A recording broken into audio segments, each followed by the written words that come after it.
12.1 का जो है 12.1 question, chosen correct alternatives. Size of atom is in Thomas model is no different from other models. In ground state of Thomson model, electrons are stable while the Rutherford model electrons experience net forces. A classical atom based on the Rutherford model doomed to collapse. Atom has continuous mass distribution in the but no uniform masses distributed to the Rutherford model. इसमें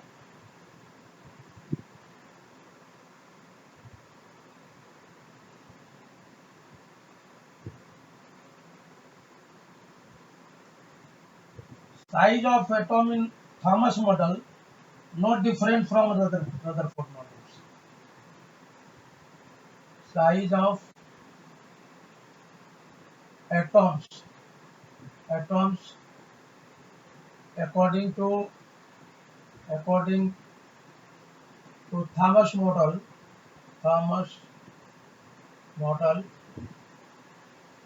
model is no different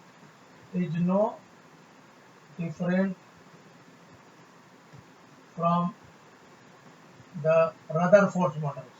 Rutherford model ना ये हो गया।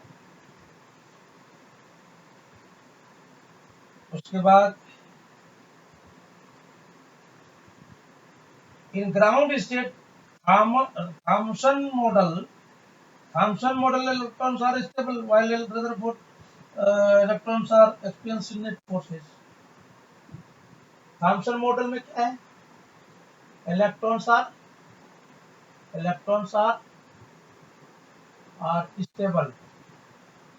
stable while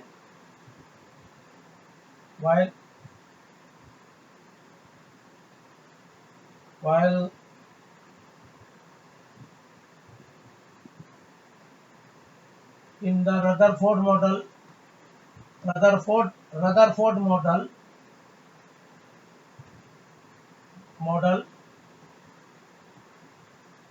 electrons is experienced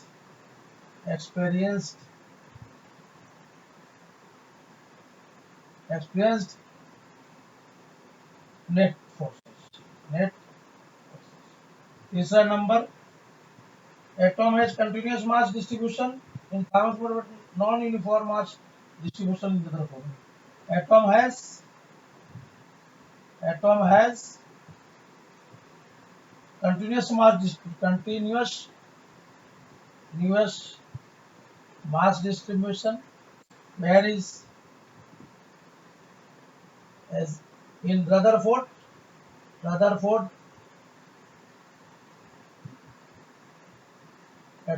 atomic model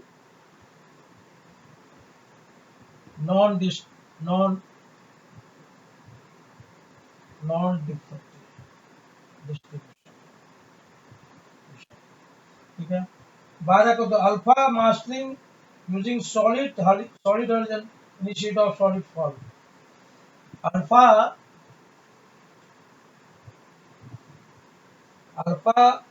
scattering using solid halogen instead of gold form. Halogen nucleus is very hydrogen nucleus is very light compared to the alpha particle because its will not suffer a large deflection or back.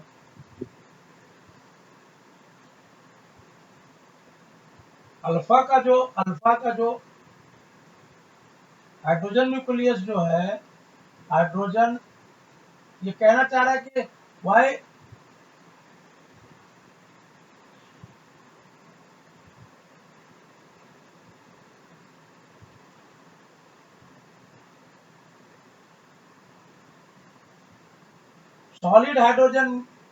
Solid जो hydrogen है वो alpha particle को scatter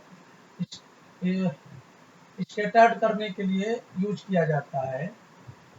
Y? Because ये जो है ना, इसका जो न्यूक्लियस है लाइट होता है। न्यूक्लियस हाइड्रोजन का जो है न्यूक्लियस लाइट होता है, और ज्यादा डिफ्लेक्शन और बैक नहीं, ज्यादा there is no more deflection, more deflection, deflection और बैक, ये रीजन है। Shortest wavelength in Patterson series, shortest wavelength in Patterson series। ठीक है, अभी मैं जैसा है वैसा बता दे। इसका फॉर्मूला होता है 1 लैम्डा पैटरसन सीरीज का फॉर्मूला होता है। पैटरसन सीरीज का फॉर्मूला होता है 1 lambda equal to 1 by are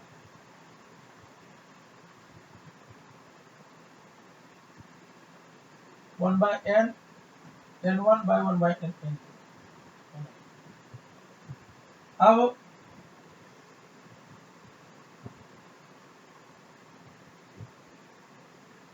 तो शॉर्टेज वेवलेंथ के लिए जो है n equal to 3, 1 by equal to 1 by r equal to हो गया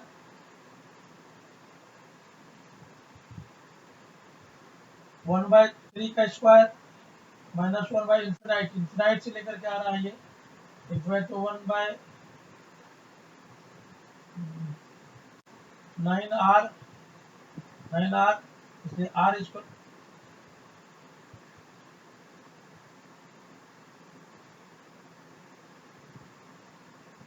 1 बाय 9r का मतलब 1.097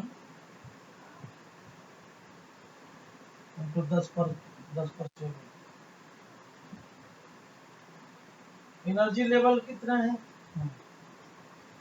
12.4 का। अब एनर्जी लेवल सबका देखना है। E इक्वल टू दिया है E इक्वल टू दिया है H इंटू V, ये V, तो V equal to E equal by H हो गया।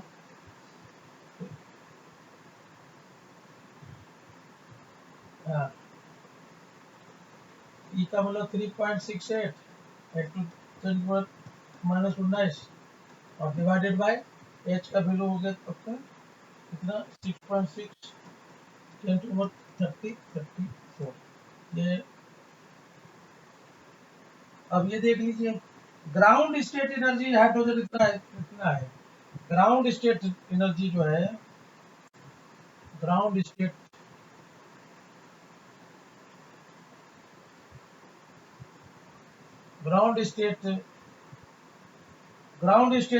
Energy of hydrogen, ground state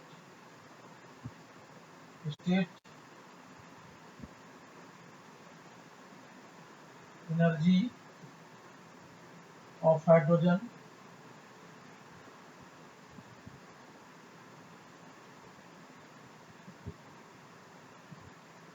equal to दिया हुआ है आपका 13.6 इलेक्ट्रॉनिक वोल्ट है ना, माइनस। और for Bohr orbit K equal to 2E।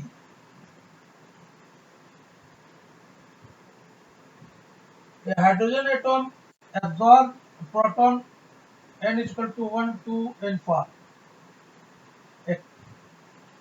12.6। एक हाइड्रोजन एटॉम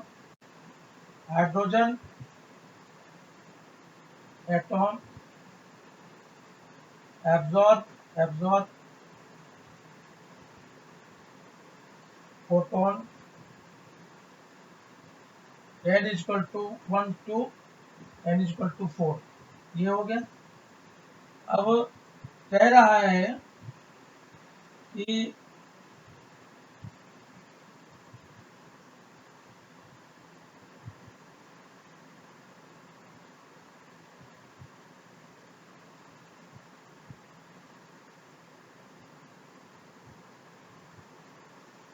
तो ये En equal to En E1 equal to हो गया, एक तो E इक्वल टू फॉर्मूला होता है, E इक्वल टू फॉर्मूला होता है En equal to 13.6 EV N square, है ना, ये E1। तो ये E1 का इक्वल टू हो गया 13.6 N का 1 का स्क्वायर, तो 30 EV हो इलेक्ट्रॉन 13.6 EV, हाँ। E4 का कितना हो गया 13.6 इंटू EV बटे 4 का स्क्वायर, तो ये होगा 13.6 और 16, हाँ, खत्म हो गया बातें। अब यहाँ से अभी जो प्रेशर रिलीज हो जाएगा तो delta delta delta 4 delta equal to E4 minus E1 हो जाएगा, 13.6 एन का 4 का स्क्वायर माइनस इधर हो जाएगा 13.6 1 का स्क्वायर, है, ये हो जाएगा कटपुटा करके करके ये 12.75 EV। और लैम्डा इक्वल टू होता है लैम्डा इक्वल टू HC बटे E, ठीक है, HC बटे E। अब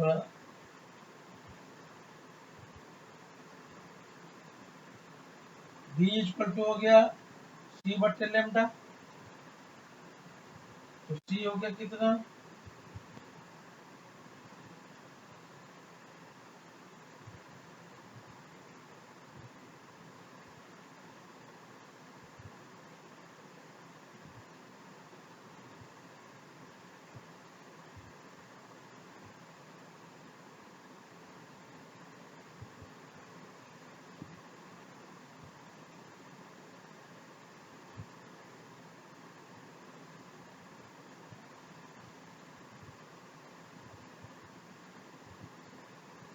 1240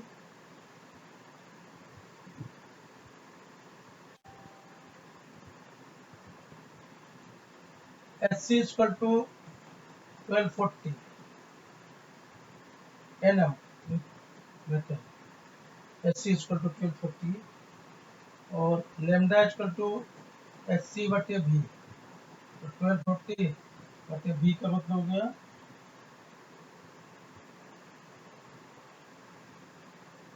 1275 अचीव E, ये हो जाएगा आपका 97.25, ये हो गया 97.25। तो B इक्वल टू हो गया B equal to C by lambda, तो C 3 गुना 10 पर 8 लेमडा 97.25, जो इसका आंसर है। 12.7 का calculate the speed of electron N123। Orbit में दिया हुआ है कि एक ऑर्बिट जो है इसका ऑर्बिट में ये एक ऑर्बिट, ये 2 ऑर्बिट, ये 3 ऑर्बिट, ठीक है। तो ये n इक्वल टू, देखिए यहाँ पर ये जो n है, ये n इक्वल टू 1 हो गया, n इक्वल टू 2 हो गया और n इक्वल टू 3 हो गया, 3। ये तो 3 में जो है इसका स्पीड निकालना है,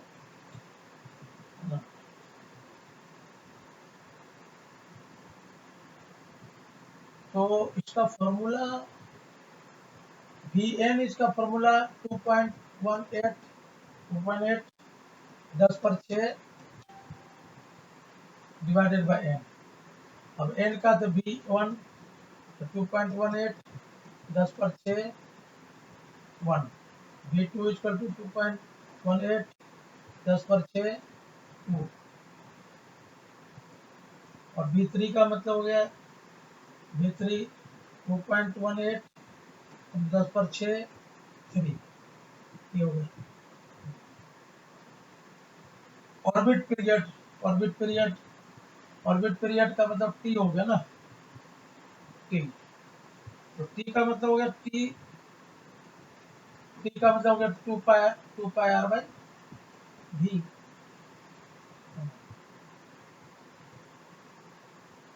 तो ये जो निकलेगा इसको यहाँ से 2 पाई 3.14, आर का मतलब कितना है,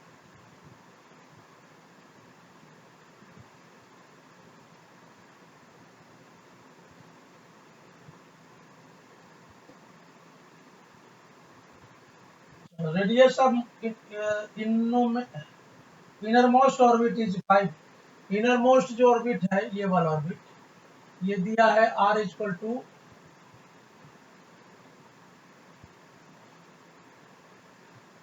5.9 5.3 इंटू 10⁻11 12।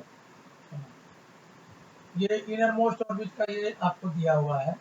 अब निकालना क्या है, r1 निकालना है। तो rn इक्वल टू हो जाता है n स्क्वायर r, है ना, दो का स्क्वायर और r का मतलब 5.3 इंटू 10⁻11, फिर r 3 का स्क्वायर, 3 का square into 5.3 10⁻11 n square r1 है।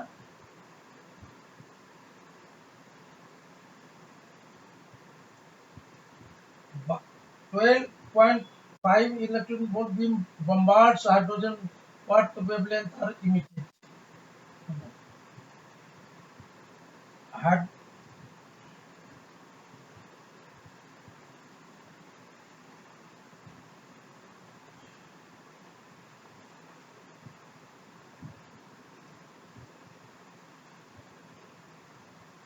12 12.5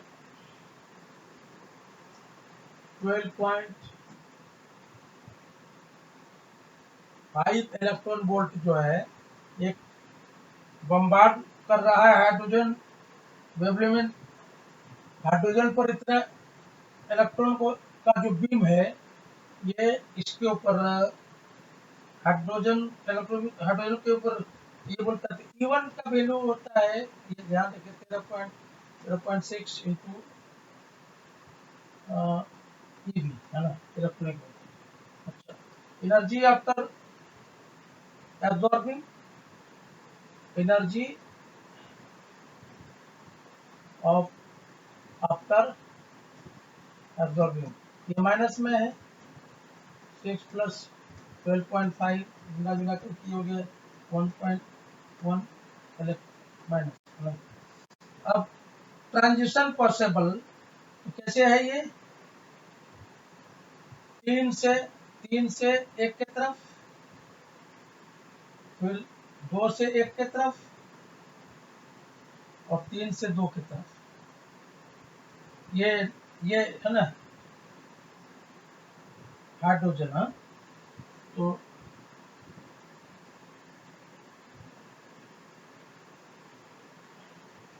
this correspondent approximately n equal to 3, n equal to 3, तो n 1 की तरफ आ गया, 2 1 की तरफ आ गया, 3 2 की तरफ आ गया। हाँ?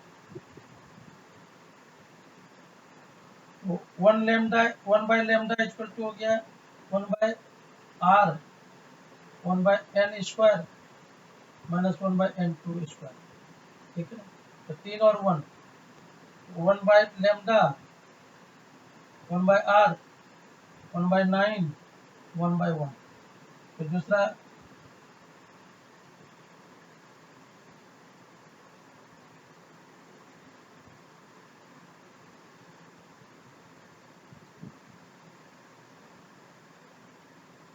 फिर 3.3 से 1 की तरफ आएगा, 2 से 1 की तरफ 1 बाय लेमडा 1 बाय r 1/2 का स्क्वायर और ये 1 का square.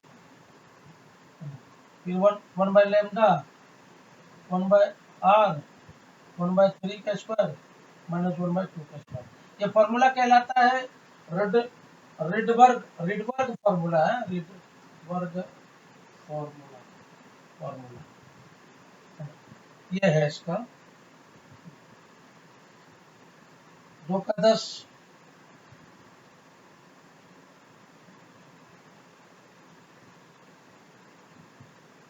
Find the Bohr's radius electron and proton were bound and gravitational attractions.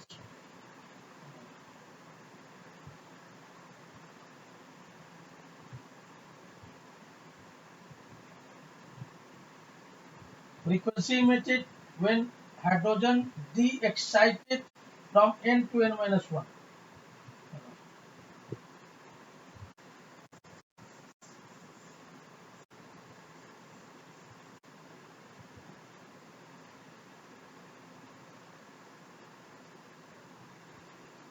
En is equal to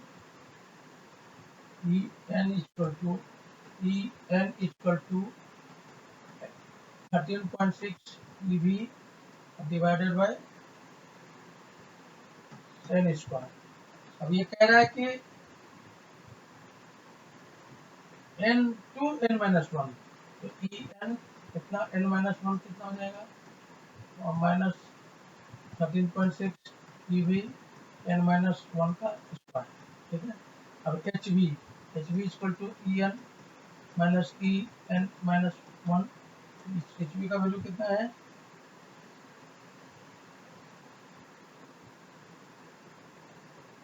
तो 13 पॉइंट -6 1 माइनस n-1 का स्क्वायर 1 स्क्वायर, ठीक है। hv का वैल्यू कितना हो गया h और v का वैल्यू होगा 13.6 h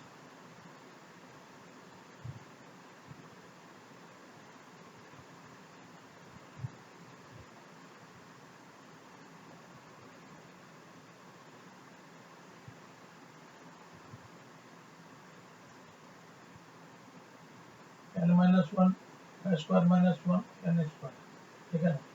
ये इसका मतलब v का वैल्यू जो है v का वैल्यू 1/n³ का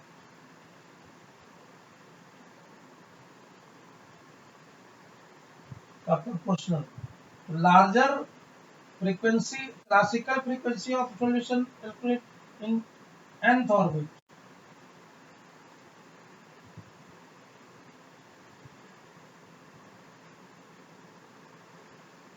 Why the quantized is not discussed for planetary motion? For planet, angular momentum is extremely large as compared to the Planck constant. Planet angular momentum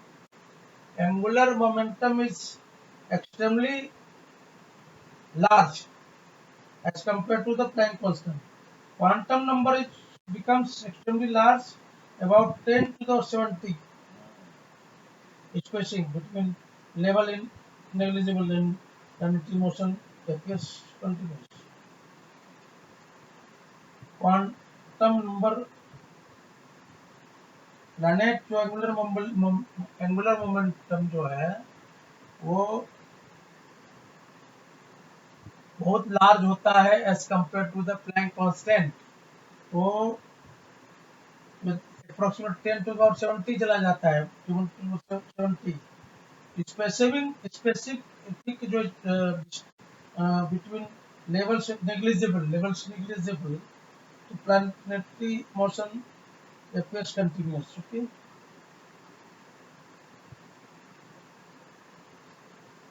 ये है आपका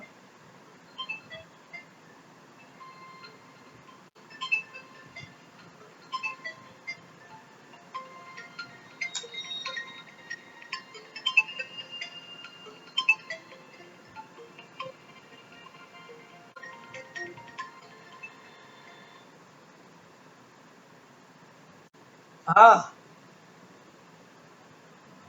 राम राम भैया बोलिए। हाँ हाँ बोलिए ना, क्यों नहीं पहचानेंगे, ऐसी क्या